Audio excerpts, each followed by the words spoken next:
পূর্ব নির্ধারিত 7 দফা দাবি সনদের ভিত্তিতে উত্তর ত্রিপুরার পানিসাগরের শিশু উন্নয়ন প্রকল্প আধিকারিকের নিকট প্রতিনিধিমূলক ডেপুটেশন প্রদান করল সিআইটিইউ পানিসাগর মহকুমা কমিটি। ডেপুটেশনে উপস্থিত ছিলেন সিআইটিইউ রাজ্য কাউন্সিল সদস্য অজিত দাস, পানিসাগর মহকুমা সভাপতি সুরানন্দ নাথ এবং রাজ্য সম্পাদক মণ্ডলের সদস্য কৃষি রুংরিয়াং সহ অন্যান্য নেতৃত্ব ও কর্মীরা।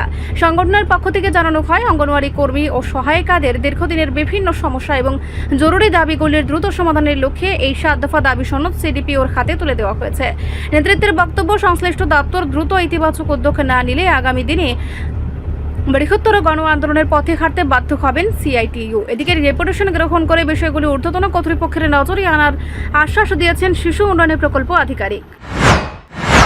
আমরা আজকে ভারতের ট্রেড ইউনিয়ন কেন্দ্র সিআইটিইউ পানিসাগর মহকুমা কমিটির পক্ষ থেকে পানিসাগর আইসিডিএস যে প্রজেক্ট আছে, এই প্রজেক্টের আমরা যিনি সিডিপিও, তো সিডিপিও সাহেবের কাছে আমরা একটা ডেপুটেশন দিচ্ছি, প্রতিনিধি ডেপুটেশন। মূলত 7 দফা দাবিগুলির মধ্যে হচ্ছে, আমরা এই সময়ের মধ্যে যেটা দেখছি, আমাদের রাজ্যে প্রায় 33-34টা বিভিন্ন স্কিমে সামাজিক সহায়তা প্রকল্পে মানুষ বাতার সুযোগ পাচ্ছেন।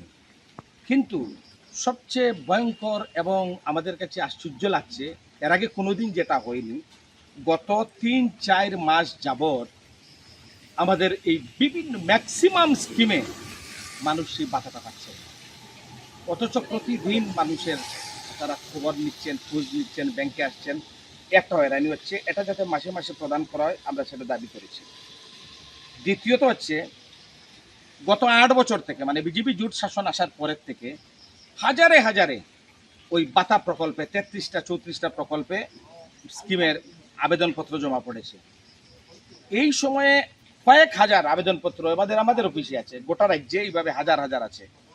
কিন্তু লক্ষ্য করা যায় 6-7 মাস 1 বছর পরে পরে মাত্র সামান্য কিছু পাতা স্যাংশন আসে। এও যেটা আসে, এটা দেখা যায় ওই বিজেপির মণ্ডলের নেতা, বিজেপির যারা বিভিন্ন নির্বাচনী মানে কর্মকর্তা, ওই তাদের আত্মীয় স্বজনের মধ্যে ভাগ বাটুরা করে।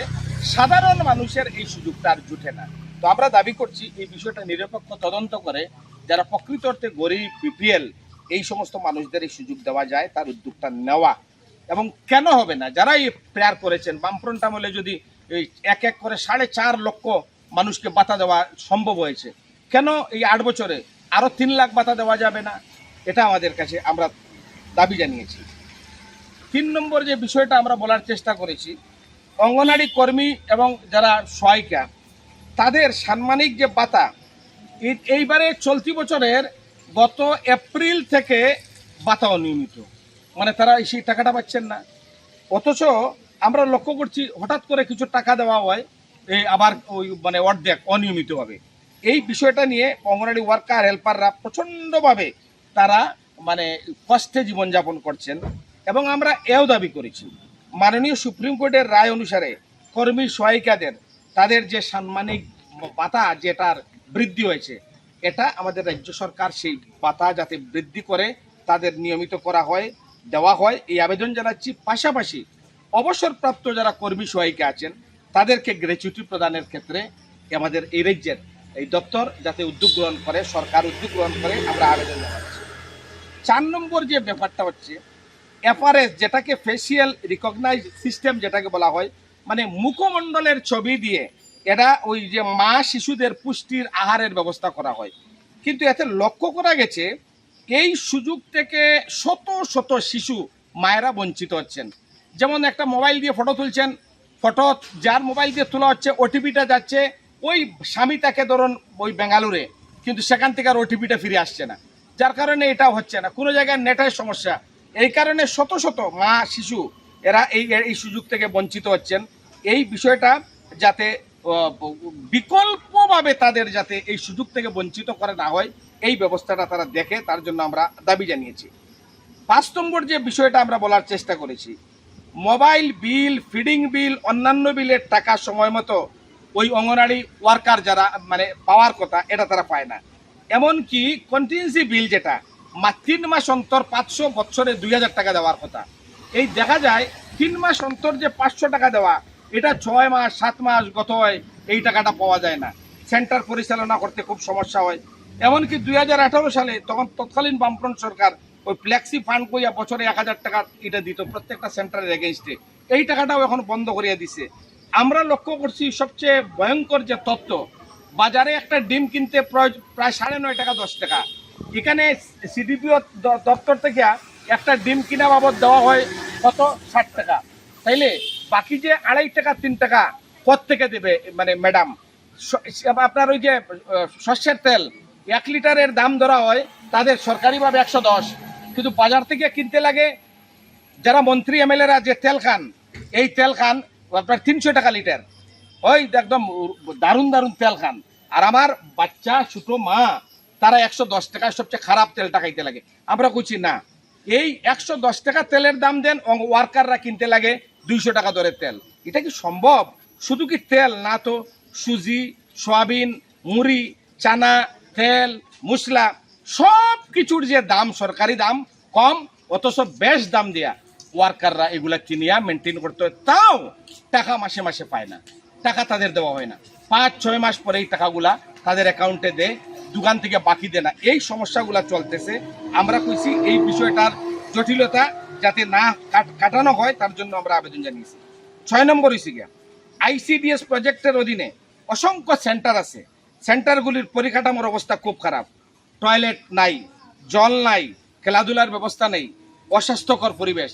এই জায়গায় দাঁড়িয়া কেমনে মা শিশুরা এই ওই যে আমি যে আইসিডিএস প্রকল্পের সামনে কথা কইতেছি, মাত্র 50 মিটার দূরে একটা সেন্টার আছে, আপনি এখন যান, এখানে বৃষ্টি দিছে তো এখন জল, হাঁটু জল, কে করবো, কে বাচ্চা পড়বো, কার বাচ্চা পড়বো, কোন মা পড়াইবো, কোন মা আসবে? এই অস্বাস্থ্যকর পরিবেশ, এই পরিবেশটা যাতে আমরা মুক্ত করা হয় তার জন্য আমরা উদ্যোগ জানাইতেছি। Digital Tripura, digital India. আর আমার পানিসাগর নগর পঞ্চায়েতের সেন্টার আপনারা যান, একদম নোংরা নর্দমায় ক্লেদাক্ত, এটাই কি ডিজিটাল?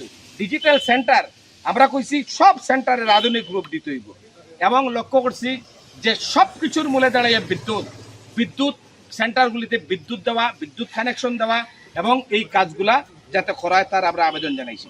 সর্বশেষ আপনাদের মাধ্যমে আমরা আবেদন জানাইতেছি যে অঙ্গনওয়াড়ি ওয়ার্কার হেল্পার তাদের আপনারা নিয়মিত সাম্মানিক ভাতা দিচ্ছেন না, যেটা এটার বেতন বলা হয় না, ভাতা।